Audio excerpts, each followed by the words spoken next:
You can try to convince me otherwise, but the Joplin tornado is by far one of the scariest, most disturbing, and deadly tornadoes to ever exist. And this is for multiple reasons. I mean, starting with the fact that 161 people died within 38 minutes. But then you have stories like Will Norton, the 18-year-old boy who had just graduated high school who was sucked out of the sunroof of his dad's car as the tornado hit. His dad was holding onto Will's legs so tight to try and save him that he broke his arm in the process. Will, along with many other people, disappeared for weeks after this deadly EF5 tornado struck, and knowing that some of the survivors contracted a flesh-eating bacteria just from the tornado is literally horrifying to think about. And not to mention the butterfly people that numerous children saw as the tornado struck, which is creepy all in itself. So again, you can say whatever you want, but the Joplin tornado is what nightmares are made of. So let's talk about it. The Joplin tornado is one of those disasters that you almost don't want to think about because the details feel too disturbing to actually be real. On May 22nd, 2011, an EF5 tornado dropped out of the sky and carved a 22-mile path straight through the city of Joplin, Missouri. The wind was blowing and screaming well over 200 miles per hour as if the storm itself was hunting. At the time it finally lifted, entire neighborhoods were shredded into splinters. And the terrifying part is how quickly it all happened. In just 38 minutes, entire blocks were wiped out, and 161 people never made it out alive.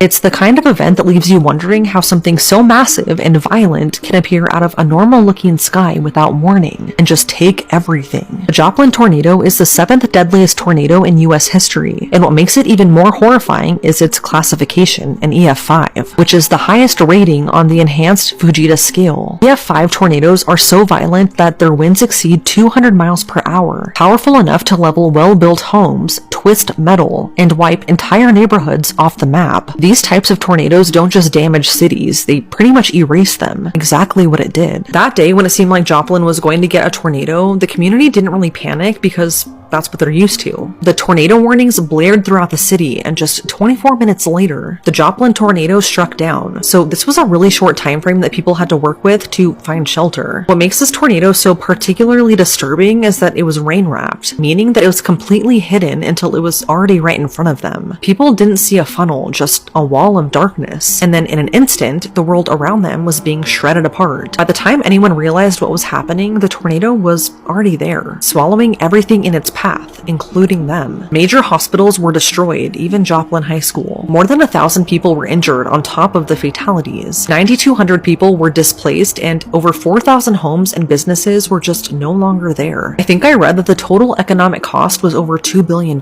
Steel buildings that once stood tall were now rolled up like paper. Several trees were debarked, which is a super unsettling thing to see. And then semi-trucks were then wrapped around them. This is all very tragic, but then you start to hear some of the stories that the victims and survivors actually went through, like the Greenbrier nursing home. It was leveled in seconds, and that alone killed 21 people. Then came a local Pizza Hut that was right in the eye of the storm. The store manager, Christopher Lucas, is a hero in all regards, because he shoved all 4 of his employees and the 15 customers that were in his store into a walk-in freezer. But once inside, the door wouldn't stay closed, so Christopher tied it shut with a bungee cord that was wrapped around his arm. But sadly, he could only hold on for so long. Eventually, Christopher was sucked out into the tornado where he died. And I think the story that really sticks out the most to me when thinking about the Joplin tornado is what happened to Will Norton. Will was 18 years old when the tornado struck, and he, along with his classmates at Joplin High School, had just graduated. Thankfully, the ceremony wasn't actually in Joplin High School because that was leveled. The ceremony was held at a local university, and at first, everyone was so happy, as they should be graduating high school. Will in particular was super happy because he had just been accepted into Chapman's College of Film and Media Arts. Will was a very talented kid who loved Kat Von D, and he was a YouTuber. He filmed his everyday life, but he really loved to post comedy skits. He had so much potential and honestly had a really bright future ahead of him. But just as he was leaving his high school graduation ceremony, the tornado touched down. Right before he had tweeted, quote, "I just graduated high school," end quote. But not long after, he would become one of the first fatalities of the Joplin tornado. As Will and his dad were leaving the ceremony, he was on the phone home with his mom and sister when they heard the tornado strike their car. Suddenly, they were right in the middle of this massive multi-vortex tornado, and even though they were both wearing their seatbelts, the tornado overcame them. Will was sucked out of the sunroof of the car, and his dad was holding onto his legs so tight to try and save him that he broke his arm in the process. All they could hear was the strong wind from the tornado and the sound of his dad praying very loudly, and then in an instant, Will was gone. He had been sucked out of the car, where his body was then thrown into a nearby pond. His dad suffered severe injuries and was later taken to the hospital, and Will was then lost in the aftermath, as were many people. After the tornado was over, the damage to the city was unreal, and it left finding victims really hard because of all the debris. Will was eventually found 10 days later in that same pond, but sadly he was deceased. After he died, Kat Von D made a drawing in his honor, and not only a baseball field was named after him, but he also had one of the highest scholarships at Chapman University named after him as well. He was so young, literally 18 years old, and only minutes had passed since he graduated high school. His whole life ahead of him just gone in an instant. It's just heartbreaking. According to his friends and family, Will could make anyone laugh even in the toughest of situations. Not long before he died, he uploaded a video to his YouTube channel saying that he almost died after getting caught in a really bad thunderstorm. It's just sad that he went on to pass in a nearly identical situation not long after that post was made. This is the last photo of him, which was taken at his high school graduation just minutes before he died. Survivors of the tornado had to witness dead bodies just lying on the streets, and some even had to carry deceased children to their families. Since so many people died all at once, a temporary morgue was set up at a local university in Joplin. Semi-trucks with refrigerators were brought in to help store and process the bodies for identification, which was a really hard process because most of the victims were either unrecognizable or just not intact because of the extreme trauma from the tornado. Joplin has largely rebuilt since then, but it has never been the same. 18 people died by suicide following the devastating tornado, and domestic violence grew in the year following the disaster. A good portion of the community suffered from PTSD and depression as well. What's even scarier is that some people survived this horrific natural disaster only to contract a rare and aggressive fungal infection called mucormycosis. This is a flesh-eating fungus that was caused by fungus from the soil that was spread by the tornado's debris. This alone killed 5 people and seriously injured several more, which is super scary to have to live through. The last thing that I want to talk about when it comes to the Joplin tornado is the butterfly people. During the chaos of the Joplin tornado, multiple children claim to have seen butterfly people, tall, winged, humanoid creatures, glowing through the rain-wrapped darkness, shielding them as the world tore apart around them. No adults saw anything, just several different kids insisting those soft, shimmering wings blocked the wind and saved them when nothing else could. It wasn't until the tornado passed that these similar stories, all from different kids who didn't even know each other, started to spread. Now the town is filled with butterfly murals, bright and gentle on the surface, but when you pass them, especially as the sun starts to set, there's a quiet unease, as if those wings aren't just painted memories, but remnants of something that was there that night, something beautiful and unbearably sad that never entirely left. Some specialists say that this phenomenon was actually just the result of mass hysteria, that the kids who saw these butterfly people were all of a sudden living through something so horrific that their minds made them up as a way to protect them from what they were actively seeing. Whatever it was, it's scary, but also beautiful. I want to know what you guys think about the butterfly people. I'm super curious, especially if you lived in Joplin during this tornado.